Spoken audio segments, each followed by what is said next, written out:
Welcome all of you to my video.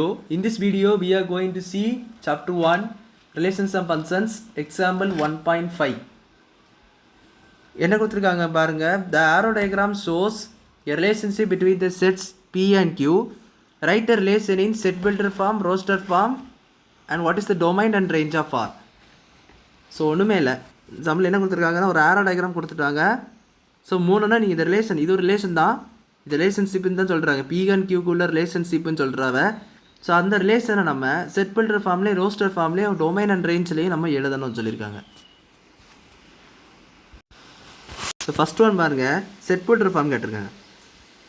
Set builder form first இந்த ரிலேஷனை நீங்கள் நல்லா விசுவலைஸ் பண்ணி கான்செப்டை புரிஞ்சுக்கிட்டு ஆகணும். இந்த ரிலேஷனை நீங்கள் புரிஞ்சுக்கிட்டா தான் அந்த சம்மர் எழுத ரொம்ப ஈஸி. ஸோ ஃபஸ்ட்டு பிஎன் எலமெண்ட்ஸ் கொடுத்துருக்காங்க பாருங்கள். 5 6 7 8 கொடுத்துட்டாங்க. Q வந்து 3 4 5. ஸோ அது வந்து எலமெண்ட்ஸ் தான், அது ஈஸியாக நம்ம பிளாட் பண்ணி இந்த மாதிரி. இப்போ இந்த ரிலேஷன் இந்த பச்சை கலர் கோடு கொடுத்துருக்காங்க, இதை தான் நீங்கள் நல்லா நோட் பண்ணுறது. அதுதான் ரிலேஷன் கோடு, ஆர் ரிலேஷன் சொல்லுவாங்க, ஆர் கூட. ஸோ 5லேருந்து 3க்கு ரிலேட்டடாக இருக்குது. ஸோ இந்த ரிலேஷன் ஃபஸ்ட்டு நீங்கள் கண்டுபிடிச்சிக்கிட்டது ரொம்ப பெட்டர். ரிலேஷன் 5, 3. அடுத்தது 6லேருந்து 4க்கு ரிலேட் ஆகுது. இந்த ஆரோ மார்க்கை பாருங்கள், 6லேருந்து 4க்கு ரிலேட் ஆகுது. ஸோ 6, 4. 7லேருந்து 5க்கு ரிலேட் ஆகுது. ஸோ 7, 5.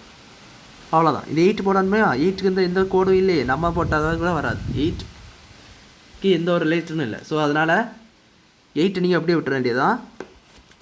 ஸோ இதுதான் உங்களுக்கு ரிலேஷன். இப்போ இது நம்ம இந்த ரிலேஷன் நம்ம என்ன பண்ண போகிறோம், செட் பில்டர் ஃபார்மில் எழுத போகிறோம். Set builder form. So set builder ஃபார்ம்னா என்னது உங்களுக்கு நல்லா தெரியும். செட் பில்டர் ஃபார்ம்னா ஸோ நம்ம XY டேர்ம்ஸில் எழுதும்.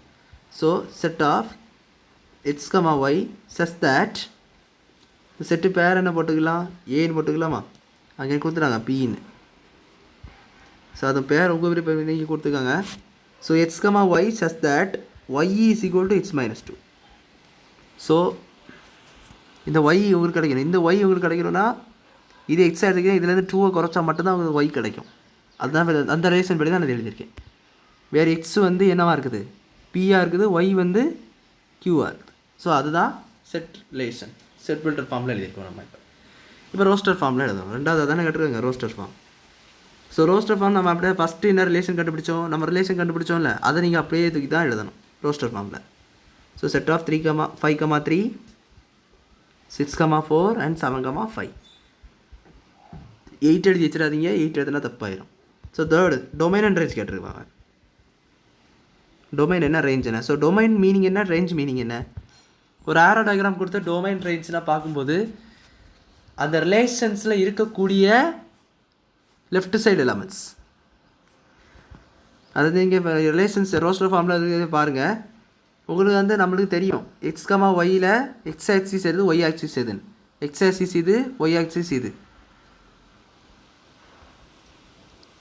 ஸோ இது உங்களுக்கு தெரிஞ்ச விஷயந்தான். ஸோ அதே போல் நீங்கள் இதை வந்து கம்பேர் பண்ணலாம். ஸோ நீங்கள் எக்ஸ் ஆக்சிஸ்ன்னு எந்த வேல்யூஸ்லாம் நீங்கள் பார்ப்பீங்க, 5 6 7. ஸோ அதை நீங்கள் பார்ப்பீங்க. நீங்கள் அதை வந்து டொமைனாக எழுதி தந்துடலாம்.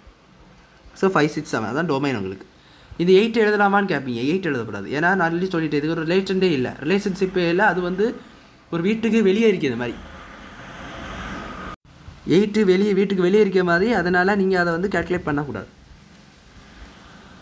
உள்ளே இருக்க நம்பர்ஸை மட்டும் தான் நீங்கள் பார்க்க வேண்டியது இருக்கணும். ஸோ 5 6 7 மட்டும் தான் நீங்கள் பார்க்கணும். அடுத்தது ரேஞ்ச் என்னது, அந்த மாதிரி பார்த்த டொமைன் இதெல்லாம் போய் ஜாயின் பண்ணுது. 5க்கு 3 ஆகுது, 6க்கு 4 ஆகுது, 7க்கு 5 ஆகுது. ஸோ அதை நீங்கள் எழுதிட வேண்டியதான். இல்லைனா இதோட 3 4 5ன்னு வச்சு எழுதிடலாம். ரெண்டு எழுதினாலும் உங்களுக்கு ஆன்சருக்கு ஒரே மாதிரி தான் வரும். ஸோ நம்ம இந்த சம்மை முடிச்சிட்டோம். இந்த சம்மை உங்களுக்கு புரிஞ்சிருக்குன்னு நினைக்கிறேன். இந்த வீடியோ பிடிச்சிருந்தால் லைக் பண்ணுங்கள், ஷேர் பண்ணுங்கள், சப்ஸ்கிரைப் பண்ணுங்கள். டவுட்ஸ் இருந்தால் கமெண்ட் செக்ஷனில் கேளுங்க. தேங்க்யூ.